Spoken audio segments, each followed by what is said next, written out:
So as we come by Network Rail's training campus here at York, we start off on a little face-off between the four main carriers going up and down the East Coast main line. I've got a North East Rover ticket today, and so I thought I could actually run up and down the North East main line and compare the four main carriers on the route. Now, it's actually valid on Lumo, so one of the limitations is if you look at the actual map of the validity, or at least the geographic validity of this ticket, actually I can only use Lumo between Newcastle and Morpeth.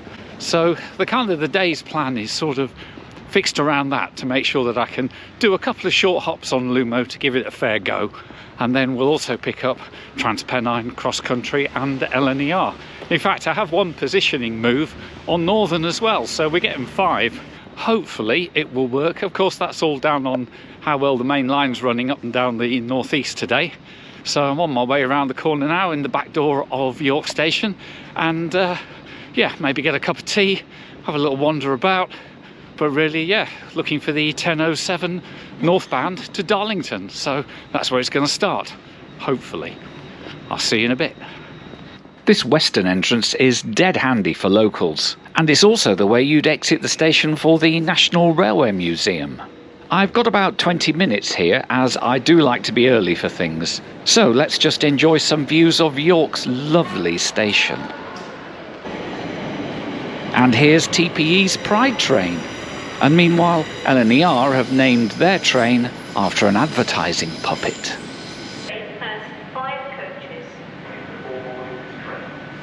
So, the 10:07 northbound is in fact on time, so it says. So let's hop over to platform 11 and hang around there and wait for it. Now, I could join the crowds to cross over on the footbridge, but there's a little subway just round here by the first class lounge that's just a bit quieter. And of course, it's also the step-free way of getting around the station.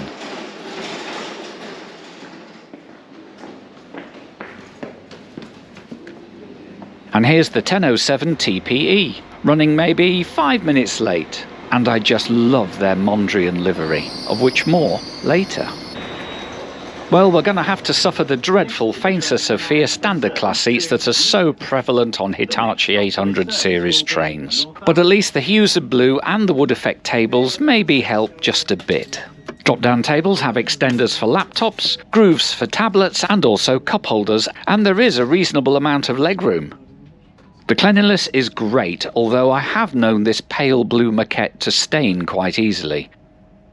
However, today, presentation is very good. And then we're away northbound past the National Railway Museum, although there's not a whole lot to see parked outside today. Under electric power, these 802s do accelerate quickly, and so we're soon cruising at top speed. Although that does mean things have got just a little jittery. Cabin noise is acceptable, if not stunning, for a train as new as this, and I'm enjoying the trip so far. Incidentally, this version has 3-pin plugs and also a couple of USB ports too.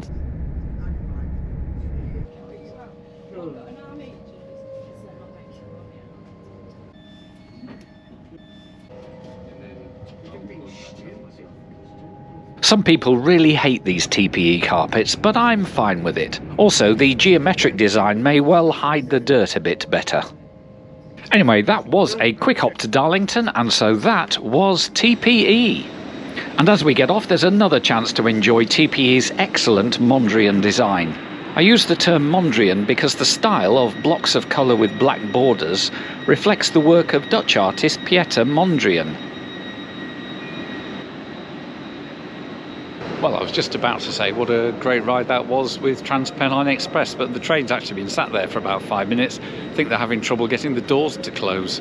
So it's been, yeah, sat on the platform for a while, and yeah, obviously my next train, the cross-country train, is backing up behind it, so let's hope they can get it away. There's still a lot of concerned people kind of looking at the door entry. Even some people in LNER jackets are helping out, trying to see if they can get it to move. Well, eventually it got sorted, or at least bodged, and off it goes. Anyway, Anyway, there it goes on its way to Newcastle, so just got to wait 15 minutes for the 11 o'clock cross-country train, and I'm going to Newcastle too. So what did we think of TransPennine Express? It was on time, and well, it was on time to here at least. And I thought the overall cleanliness of the passenger compartment was very good. As I was sitting fairly in the centre of the coach, it meant that any hunting problems that I've perceived before with those Class 800s wasn't such an evident as I was further away from the bogies. So got to give LNER a chance on that one. Overall, obviously the fainter seats are a bit rubbish, but they were in good condition and the coverage was fairly clean. So, cross country, how are you going to do with your old Voyagers? Let's see.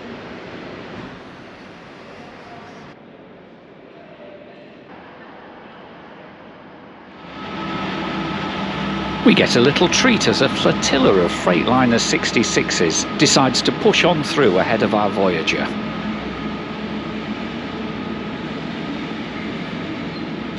That was cool, wasn't it?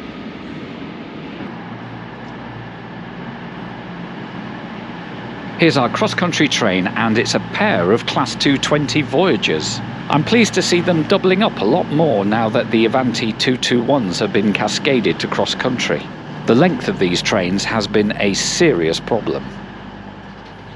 Well, it's still pretty busy, so I'll have to go up here at the front near the luggage racks. And sadly that means I'll also be shooting straight into the sun.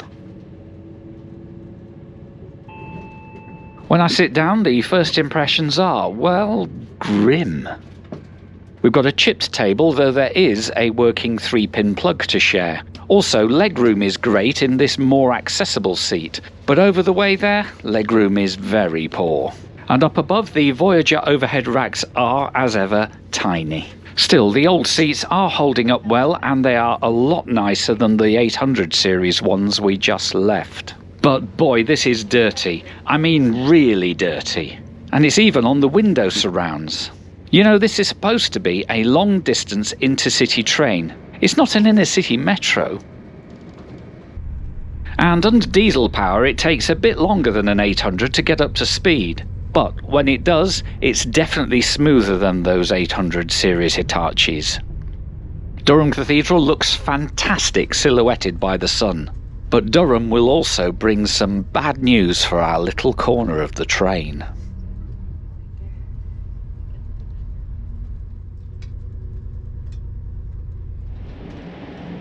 Yes, I'm now stood in the corridor, and I'll leave it to Johnny to explain why in a bit. But safe to say, I decided I'd do someone a favour after Cross Country's booking system pretty much spoiled their day. Okay, let's just enjoy that timeless shot as we cross the Tyne, and then we're into Newcastle.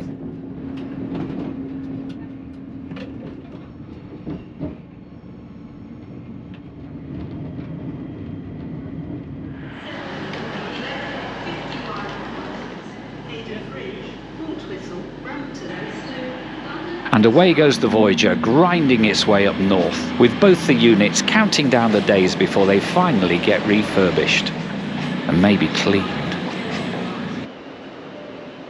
It's actually a very quick change here at Newcastle for that positioning run on Northern. So I'll let Johnny fill you in on the latest when he gets to Morpeth. There's no scoring for Northern on this channel, though frankly I think this refurbished 158 is doing a lot better than any of those newer trains will be when they get to be the same age, if indeed they're still on the rails.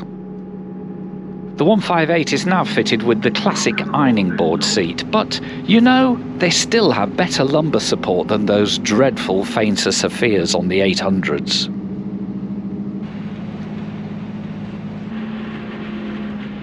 It's only a short run with a couple of stops along the way, so soon we roll into Morpeth ready for me to go straight back again the other way, but this time with Lumo. The 158 terminates here. It will run around and then form a service that goes back down to Newcastle and then across to Carlisle.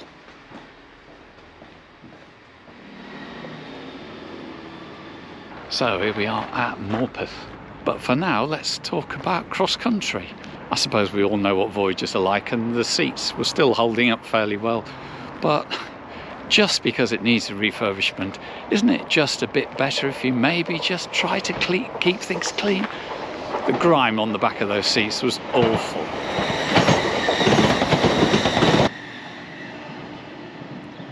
Where was I? Yeah, the grime on the back of the seats was awful. That could have been cleaned off. It does not need a £1 million refit to do that. And, well, the sting in the tail at the end, the couple in front of me were from North America, from their accents, and they were really looking forward to looking out of that side of the window. They'd also been told by the staff at Newcastle that Coach F was unreserved. We all got in our unreserved seats, and then on the journey between Darlington and Durham, some nice ladies bought some tickets and reserved all the seats out. So nobody's fault except the railway company. I think it's really underhand if you sit in an available seat at one station, then you suddenly find out that you've had the seat reserved from underneath you by someone else. And if the software lets people do that, well, they will do that because they don't know any better. And it really is annoying if you're already sat in an available seat. And I felt sorry for those people from North America because they were really looking forward to the journey. So my seat was still available, so I left it to them because it was only 15 minutes before we got to Newcastle, and I went and stood in the corridor for a while. But it's really not really fair on people, in my opinion. Anyway, here we are at Morpeth, and another cross-country train just about to rattle through here, and then Lumo next.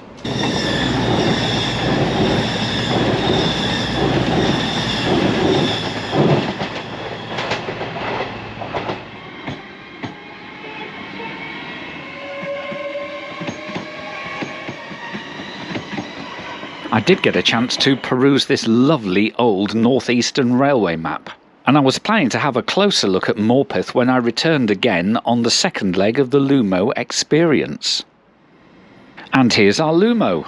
And apart from all the Pride extras, Lumo hasn't really bothered with much exterior design at all. It's very boring. But what's it like inside? I've managed to blag a bank of 2 for this short hop, and these seats are definitely a lot better. The knee indents increase legroom, and the tray tables extend nicely, and the reading light is definitely useful. Just one 3-pin plug but 2 USBs should mean there's few arguments about power. To be honest, the only thing I hate is the plain moquette, which I think makes a nice seat look cheap. Oh, and the armrests. They're tiny and already tatty. Still, unlike the Voyager, the luggage racks take decent-sized cases, and the lighting is functional.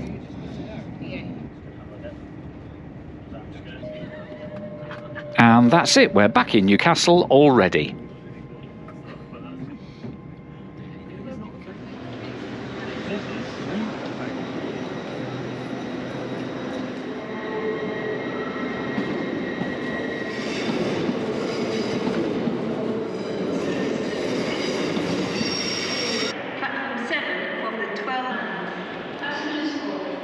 Right, that was the first Lumo leg taking us back from Morpeth to Newcastle.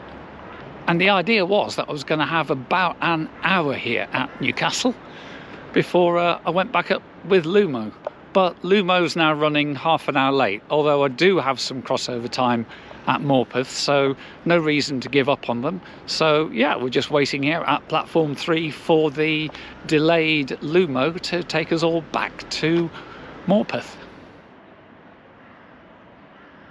It's running 35 minutes late, and it's sort of slowly moving out at the moment, so I'm a bit nervous that if I wait here and go up to Morpeth on it, my LNER train I want to pick up is actually going to have already gone through. So I'm going to call it a day on Lumo. I think their seats were very comfortable, and I loved the reading light and all the extra little bits and bobs.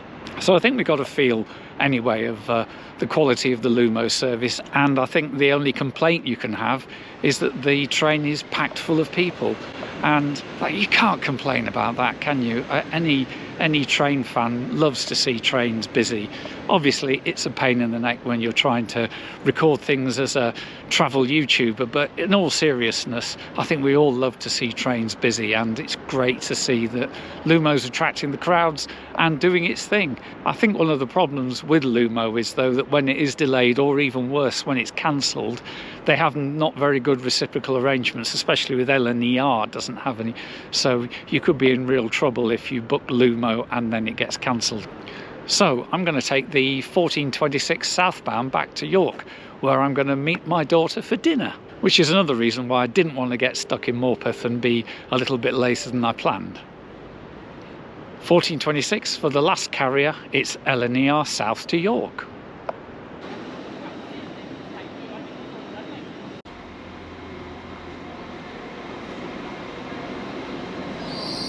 And whilst this Lumo has eventually arrived, I'm going to pass on jumping on and turn to the other platform where my final ride, a Class 801 Azuma, is pulling in. And it's an excellent livery. It's reminiscent, I feel, of the old LMS Coronation Scots.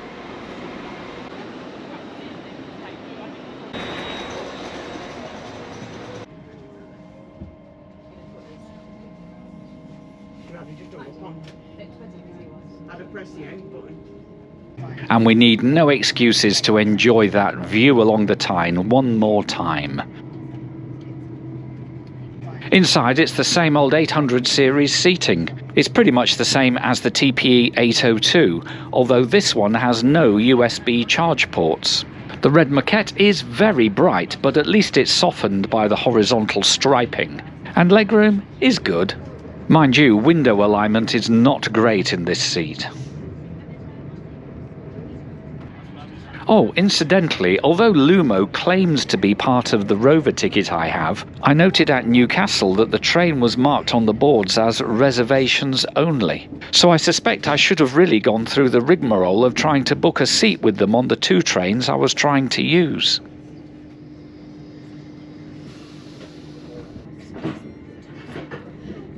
Once out of Darlington and past the new platforms that are being built there, the Azuma gets a wriggle on. And the passenger compartment gets a jiggle on. But at least the North Yorkshire countryside is sailing by as we power on down the racetrack.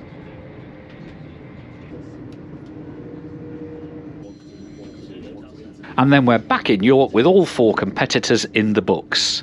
And yes, I know I missed Grand Central, but they don't operate quite on the line I was using, and also my rover ticket is not valid on their trains.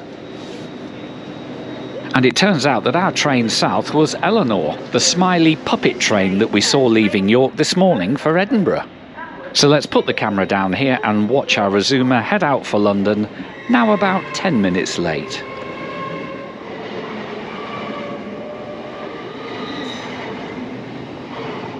You know, I'm running a little early now to meet my daughter, so there's time to pop into the York Tap.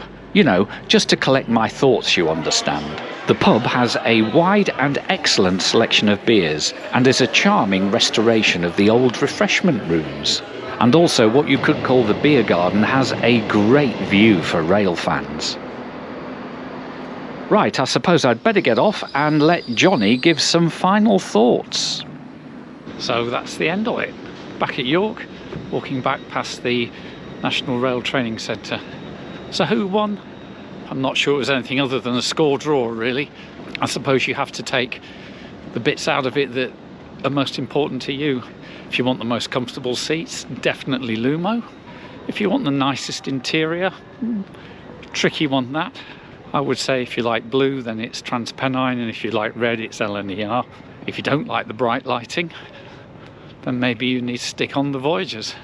Although I'd say today CrossCountry did mess up with losing those people their seats, and basically those seats were filthy. And you know, there is certain things that maybe are just, you need to get above that line to even join the party. Apart from that, a lot of people do complain about the lighting on the new Hitachi trains. I actually quite like it because my eyesight's not as good as it was as I'm a bit older, and actually brighter lighting means I can see my way around things better. So that's my sort of personal preference. Externally, I think the Lumo trains don't look great with that plain blue. I love TransPennine Mondrian style, and I also love the LNER Go Faster stripes. Obviously the edit team has been beavering away to provide some kind of scoreboard as I talk, but yes, I think it's fair to say it's a score draw. Right, I need to just walk back up the hill and drop my bag off and then take my daughter out for dinner. Probably the winner of the whole thing was the York Tap. What a lovely pub that is, and those old refreshment rooms. If you're coming past York and you like a drink, then I would say that's definitely the place to go. But in the meantime, thanks for getting this far down the video, and if you have, thank you so much. Do leave me a comment, and it's really lovely to hear what you have to say about where I've been going and what I've been doing, and give me some of your memories and some of the things that you've been getting up to. But in the meantime, from York, thank you very much, and I'll catch you next time.